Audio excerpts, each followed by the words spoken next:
uLennit Max angahlathululwa njengomuntu othanda imibala eminingi ekhanyako. Lokhu kungombana eminyakeni edluleko ungene phezekizo zonke izinhlangano zepolotiki. uMax ungusopolitiki okade khona wakhe waba lilunga le-Independent Democrats wajinga ku-DA naku-ANC kanti sikhuluma nje ulunga le-FF+. Uneziqu zomthetho kanti usebenze njengokomishinara wamapholisa esifundeni seJingalanga Kapa begodu wakhe waba ngusomkhandlu wezokuphepha komphakathi ngaphambili waba lilunga leParlamente. Ngo-2018 uMax wakhethwa njengomeluleki kaNgqongqoshe wezamapholisa uBhekicelo kodwa njenganje uthi imithetho ye-ANC iwathathela phasi amakhuwa namakhaladi. The election by the leadership of the Freedom Front of me to be the candidate for mayor for the metro is not based at all on affirmative action.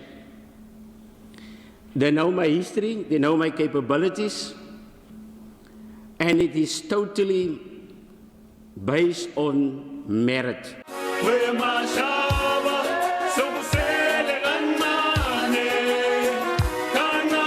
Nazisenjalo umengameli wehlangano ye-Action SA uHerman Mashaba ubawa amaSewula Afrika ukuthi aphume ngobunengi ayokuvotela ukulusana ubukhohlakali kibomasipalata.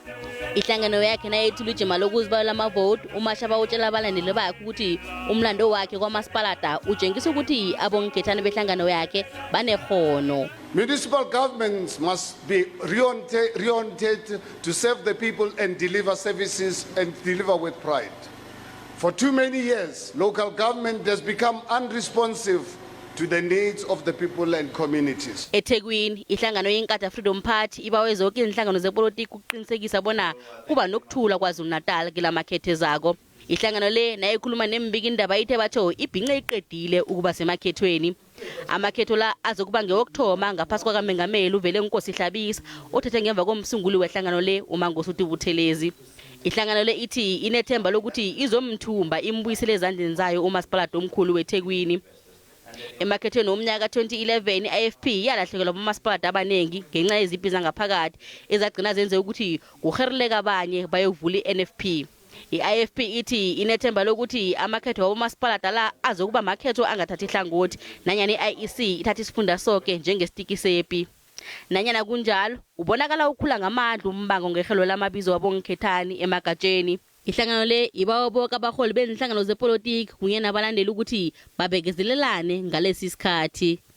What happened over the past weekend is totally unacceptable and grinds against the grain of a constitutional democracy which ensures free and fair elections. And so the IEC, again, this is a test for them to assert their authority as the independent body